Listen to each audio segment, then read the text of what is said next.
Hello everyone, welcome to our third video where we continue to make our 3D object. We're learning about sketching, the sketching tool in Fusion 360 and our extrusion tool and a few other ones. So our next step in our drawing is to maybe bring out these walls. And again, we could do other things. We could cut the hole first, but I want to leave that for last because I think it's the most interesting kind of tool that we'll see. But pulling these out, could we make these triangles and then stretch them 3D? Sure, but our measurements are very limited, so I don't know how long this line is. I don't really know how long this is. But what I do know is this vertical line, 16.7 tall, and I know why this one is 7. So the combination 7 and 16.7, that's a rectangle, and theoretically I could extrude it forward and pull it all the way through, and that would be interesting to do. I could also put, so now the question is, where would I draw this rectangle? Would I draw it right on the edge of this kind of cut, like down here, or could I draw it on the back and then pull it through? There's no right answer. I will draw it on the back and pull it through just so we can see how we can change what an extrusion does by default in case it's not what we want. So we know our measurements are 16.7 and our by 7, and we're going to draw this. And we also know that it's kind of pretty much on the corners, so we'll make sure that when we do our drawing, it snaps to the corners. So just like before, I'm going to rotate and show the back face of my object. Again, could I have used the same sketch for this as well? Absolutely. I'm choosing to make it separate just so the day that I decide to change the sizes, I don't have to worry about overlap or anything like that. So I'm going to select this back face. It turns blue. I'm going to click the Create Sketch button, and there it is. I'm back on my drawing. I'm going to pan so we can see everything. They're rectangles, so I think two-point rectangle is, again, very useful for us. So I'm going to click that bottom corner, pull up. Instead of hitting Enter like I did last time, I'm going to make sure I type it in first. The width we said was 7. If I hit Enter, there it is. Oh, I guess I should have hit Tab instead. So let me actually undo this and try it one more time so I know the correct way. So I click, give a rough drawing, do 7, hit Tab, there it is, it goes to the second one, and we said this one was 16.7. And there it is. I also want to mirror this, and again, so here's the advantage of using the old sketch is that I had a center line for it. Here I don't, so maybe I should either recreate that or just make another rectangle. And then the reality is I don't need the mirror line. I don't have to mirror. It's convenient, but I don't have to, just because I know the measurements and I can just do it on this corner. One advantage of mirroring, though, is if they're going to always be the same, you only have to edit 2 measurements. But if you wanted to have different heights for whatever reason, maybe this one is 16.7 and this one is, and then the other one is 17 or 18 millimeters, then they're independent of each other. If you do mirroring, then they are locked to each other. So that's the decision we have to make. And so I'm going to do the mirror just to be consistent with what I did last time. So I'm going to first choose a line. I'm going to make sure it's a center line, find the midpoint with that little triangle symbol. There it is. Go straight down, make sure it's vertical and it's still at the midpoint.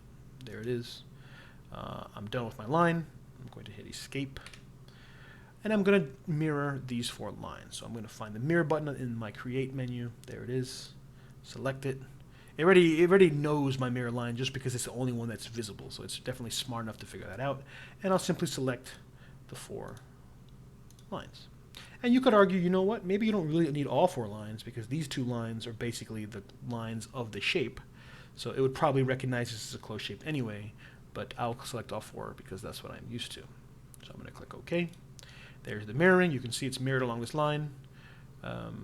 Actually, what I maybe did wrong potentially is it has these 4 symbols. I might have had this thing selected as well, but if I didn't, either way, this is properly mirrored. And just to prove it, if I change this, let's change this to 15 for a moment. Notice that they both shrink because they are connected, right? That's okay. That's the convenience of mirroring, is that I don't have to worry about changing all 4 measurements. I change 2 of them, and the other 2 automatically change. So now that I have my 2 shapes, wonderful, I'm going to click Finish Sketch. And here's my claim. I want to pull this forward all the way to here, and then that one forward. But let's try that and see what happens. I'm going to select it. So what's nice about extrusions and most of these tools, I don't have to do one at a time. I can do both at the same time, right? If I have a reason to do this, then that's fine independently. But if you don't, then doing them at the same time is really convenient, especially because they are basically symmetric. I'm going to select this one as well. See, it says 2 profiles selected. You can see they're both blue. I'm going to use the extrude. Extrude is also a shortcut E on the keyboard. You could have done that. And there it is. Notice what happens, though. This is a problem. I don't want to scoop out. I don't want to cut out from my object. I want to kind of merge them. So this is fine. What I'm going to do is I'm going to go to the edge again. I don't want to guess. I could do that, and it actually is 26. And it's not a guess actually because I know from this point to this point is 26, so it's exact. But I also could have done, instead of distance, I could have done all. But then all is not great because what it does is it kind of takes that corner, so that's not what we want. We want the square, so all doesn't work out. To object, what we could do, and notice what it does for us, objects are almost anything in our 3D world, including the planes that are built in. This plane is a built-in one, and I know it's there, and you can see that's exactly flush. So any of these are the same approach to this. You can pick what you want.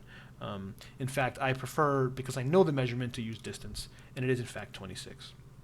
The one flaw right now is I do not want to cut away from my object. I want to merge them.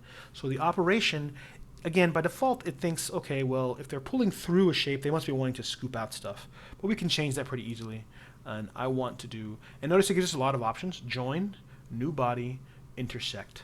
Join is what we want because I want them to be fused into one object. So if I select join, we can see that it is in fact one object. And proof, I haven't done it yet, but you can see proof is, look at this face, how it's all one unit. I'm going to change it to new body, and here you notice a key difference. You can see this kind of black line here and here, because there would be two bodies. One is an actual giant rectangle, and one is the kind of couch thing with the angled wall. But they're not one unit, and that could be a problem, particularly if your goal is to 3D print something. If they're not one unit, they're independent. Just because they look like they're enmeshed on each other is not truly good for whether they're actually one unit, and that means 3D printing could become a real problem. So join is what we really want, not new body. So we have to be very clear about that. And there is the kind of visual cue that we did it correctly. So I'm going to click OK. And there it is. Still one body only. And there it is. And again, we can see this is a face, and I can rotate, and we can see we're getting to what we want. Right? We're almost there. That's pretty good. Right? So, one last step, the most interesting, I think, is to cut this hole all the way through. So let's try this out. We have our dimensions for this square. It's actually really conveniently easy. It's 17 by 17, so it is a perfect square. We also have how far it is from the bottom, which is really nice. And we know how far it is from the left, from one of these endpoints. So this is probably the same as this, but we know from the left. And that's enough to kind of place it and put the right size. So we do have enough information to make this happen. So let's do that. And here's where it's going to be interesting. We're going to sketch, but we're going to sketch on this kind of angled face. Right? So I'm going to select it. I'm going to make a new sketch. And notice what it does. It does put the camera flat, but you can see on the cube it's not truly, it's not like perfectly flat like front or top or right. It's flat for the perspective of this plane, right? This face is flat, our bottom now. But if I rotate the camera, we would see that we're drawing at an angle, and I'll do that afterwards when I draw my shape. Let's make a rectangle, and then we'll make it sure that it's 17 by 17. I'm just roughly placing it, doesn't really matter. 17 by 17, there it is. And now I'll just kind of show you, I can grab this and kind of move it around. You can see that it's one object and it's 17 by 17. Not constrained fully, why? Because I can place it anywhere, and that's part of the problem. Where do we want to place it? We said 11 from the inner corner of like where the wall kind of joins, and 7 from the bottom. So here's another use of our dimension tool. Not only does it allow us to dimension lengths of lines, but it also allows us to space things apart by some amount. So I'm going to use the dimension tool yet again, but now I'm going to say, you know what, instead of picking the dimension of the line, which it already knows, I'm going to pick the line. Actually, what I want to do is first hit escape, make sure nothing is selected. I don't want dark blue lines, so nothing's selected. Dimension, pick this line, and also pick this bottom line. And now the dimension is between the two. It says how far apart are they, right? And I'm going to go ahead and click it, and I'm going to choose 7. I had a pretty good guess. It was like 6 point something. That was not terrible. But there it is. And now notice these are fully constrained because they are, this one's a set distance. These are both rectangular because they're, or sorry, excuse me, horizontal. And because it's a square, they can't really, they can't be any different. They're trapped that way. These can change because I can always stretch them or move the whole cube kind of left to right is what I can potentially do. But in a similar fashion, I'm going to choose this. And just to be clear, I'm going to rotate, and here's where I get the proof so I can see that line. That's the line I was talking about in our drawing here. But same thing, from this line to this line. How long am I doing this? It should be, we said, 11. So there it is. And now fully constrained, you can see this. I'm going to hit escape just so I can do this. And just to point out, I can move this so if it's better to see this way. 17 by 17, 11 from this corner, 7 from here. And there's my object. And again, notice what I'm going to do. I'm going to rotate the camera. You can see that actually that kind of mesh plane is at an angle because we're drawing on that face. So that's how we know that we weren't drawing on a flat. We were drawing on a flat surface, but not necessarily one of the typical planes. So I think I'm done with my sketch. I'm going to go and click Finish. I'm going to go back kind of our home view. Looks pretty good. This is solid. Let's scoop it out. Seems like it's going to be an easy thing to do, and it would be nice, but we're going to see kind of one problem. And you might know what it is. So think about this problem. When we've done our extrusions, it's always been in a straight line based on the angle of our face. So this is going to be a problem. So when I extrude, notice where the arrow is, and this is a problem. I'm gonna pull it up or pull it down. Uh-oh, this is definitely not what we want. If we do the side view, you can see what's going to happen. It's going to leave this giant cut, and then the bottom is gone. And now you might say, is that correct? And the answer is no, unfortunately. If we look at our picture carefully, we can see that this is, in fact, an internal flat surface. So it did not cut downward at an angle. It actually cut basically horizontally through this object. And so this is, unfortunately, not the correct extrusion. And we have to ask ourselves, okay, well, what can we do? One suggestion someone might have, and I think it's a very reasonable one, is, oh, why don't we just draw this 17 by 17 millimeter rectangle or square on the back face and then pull it forward, because the back face is perpendicular and horizontal, vertical. So if we pull forward, it'll go straight across, which is wonderful. The problem is, because this thing is 17 by 17 on this face, is it actually true that it would be 17 by 17 on the back face? And the answer is no, because this is at an angle. If I could draw, which I can't, but if I drew like a dotted line straight this way, the reality is this height is not truly 17. In fact, what we have is, if we made a triangle from going from here to here, we have the hypotenuse is 17 of our right triangle. And then this length is unknown and that length is unknown. And the problem is that I have to know this length in order to get this correct, and that's a problem.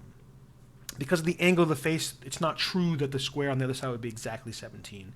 And so we're kind of, uh-oh, what do we do? And so thankfully, instead of having to do a bunch of advanced math, we could do trigonometry. Absolutely, we could do trigonometry if you knew how to do that to get the correct answers. But to save ourselves the work, thankfully, one of the goals of our CAD software is to minimize how much math we have to do. Not because we're not capable, but because it's easy for the machine to automate this process and to keep it consistent so that the day we change numbers, everything still works, right? If we have to do math as individuals, humans, we might make mistakes, and that could cause problems. So the trick is going to be, there's another tool we'll be able to use that solves this problem for us. So I'm going to cancel. Unfortunately, this didn't work out so quickly. We can still see that it's there. That sketch is a good sketch. But we're going to do one more thing. We're going to make a new sketch back on this back face. We are going to use the back face. It is really convenient. I'm going to make a new sketch. So there it is. You can kind of see through the walls, you can see the rectangle is, tantalizing to us. Oh, we really, really want that thing, but we need to get the correct interpretation of it. And if we go to our Create menu, right, we saw there's a lot of shapes. We haven't touched many of them, but there's tons of them. But what's more interesting to us now is down here at the bottom, there's an option called Project Include. And to project is literally a projection. I'll go ahead and read what it says. Projects the body silhouette, edges, work geometries, and sketch curves into the active sketch plane. So what it's telling us is, if you have a object or a shape, in this case our shape is the square on our other sketch, we can project what it would look like if it were on this flat surface. And it does that basically horizontally, and the end result is that mathematics, that trigonometry based on the angle of that wall, is automatically done for us. So this is a fantastic tool to avoid that kind of labor that we might make mistakes on. So I'm going to go ahead and click on that project button. And here's our little menu. It says, well, what do you want to project? And then these other ones we're not going to mess with, but the link basically says make sure they're connected, so if you change one, the other changes. But this is really what we want. So I'm going to rotate, and I'm going to pick these 4 lines. And notice as I do it in our sketch, you can see that these kind of pink lines show up, or light purple lines, if you will. And I select all 4. And there it is, right? Noticing this square is in fact smaller than this one because the angle of the wall would manipulate the actual lengths. And I'm going to click OK. And there it is. And now if I do my front sketch, I'm going to go ahead and go to the side here, I believe. That's the true square. That's the square we wanted. And now if I click finish, there it is. It's still purple. That's the sketch I care about. And I'm going to do that final step. Notice this one's still visible because we never actually used it for 3D manipulation. That's why that black square is still there, but it's not important to us. This is the one that we care about, this one. If I select it and extrude and go forward, that's what we wanted. Now we have the exact amount that we wanted, right? You can see that. And so, of course, again, like I mentioned, I do not want to just go all the way. I'm going to change it to all. It's going to go exactly forward the correct amount. It's going to be a cut. And there it is. That's our object with the correct cut. Now, if you're curious, you could always open up this sketch and go ahead and I'll open it up properly. And I could do the measurement tool and just kind of see what it is. Oh, so am I selecting the right one? Is that one 17? That one seems to be 17. Or maybe I was wrong the whole time. No, there it is. That's the one that matters. It's not truly... oops, let me do that. This one is not actually 17. It's 13.225, right? That's the one that was changed. The vertical line was changed by that geometry, by that trig. And that was the one I mentioned, the height that we didn't know, which is fantastic. This is exactly what we wanted. Without having to do any of the real math ourselves, that's a really convenient thing to do. Of course, I'm not going to use this. I'm just kind of using it as a kind of proof. You can see that symbol is for our projection. And now I'm done with my sketch. And I think we have our complete thing. I'm going to hide these just so we can kind of see the end result in all of its glory. And there it is. I think wonderful. Let's take a look one more time. And I think we've covered all the aspects of our shape. Right? So we've done just a small dabble in all the tools. There are so many tools. Oops, I didn't mean to do that. There are so many tools available to us in sketching, in 3D. We will come back. We will see more of this as we go along. But really, there's just kind of an endless supply of things to do in 3D and 2D. And it's wonderful. And as we get better at it, we can really produce some amazing things in our work. But hopefully all the tools we've used so far in our sketches have worked out or make sense to you